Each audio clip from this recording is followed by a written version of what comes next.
முதல் ஜோதிர்லிங்கம் குஜராத்தில் இருக்கக்கூடிய சோம்நாத் ஜோதிர்லிங்கம். இரண்டாவது ஜோதிர்லிங்கம் ஆந்திரா பக்கத்தில் ஸ்ரீசைலம், அங்கே இருக்கக்கூடிய மல்லிகார்ஜுனர் இரண்டாவது ஜோதிர்லிங்க திருக்கோயில். அப்போ மூன்றாவது ஜோதிர்லிங்கம் உஜ்ஜைனில் இருக்கக்கூடிய மகாகாலேஸ்வர். நான்காவது ஜோதிர்லிங்கம் ஓம்காரேஸ்வர். ஐந்தாவது கேதாரத்தில் இருக்கக்கூடிய கேதார்நாத் அப்படி சொல்கிறோம் இல்லைங்களா, அது. ஆறாவது ஜோதிர்லிங்கம் பீமா, புனேல இருக்கக்கூடிய பீமா சங்கர். ஏழாவது ஜோதிர்லிங்கம் வாரணாசியில் இருக்கக்கூடிய விஸ்வநாதர். எட்டாவது ஜோதிர்லிங்கம் கௌதமி நதி கரையில் இருக்கக்கூடிய திரியம்பகேஸ்வர்.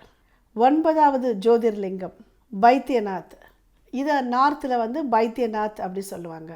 பத்தாவது ஜோதிர்லிங்கம் குஜராத்திலிருந்து துவாரகா போகிற வழியில் நாகேஸ்வர் ஜோதிர்லிங்கம். 11வது ஜோதிர்லிங்கம் நம்ம தமிழ்நாட்டில் இருக்கக்கூடிய ராமேஸ்வரம். 12வது ஜோதிர்லிங்கம் குசேஸ்வர்.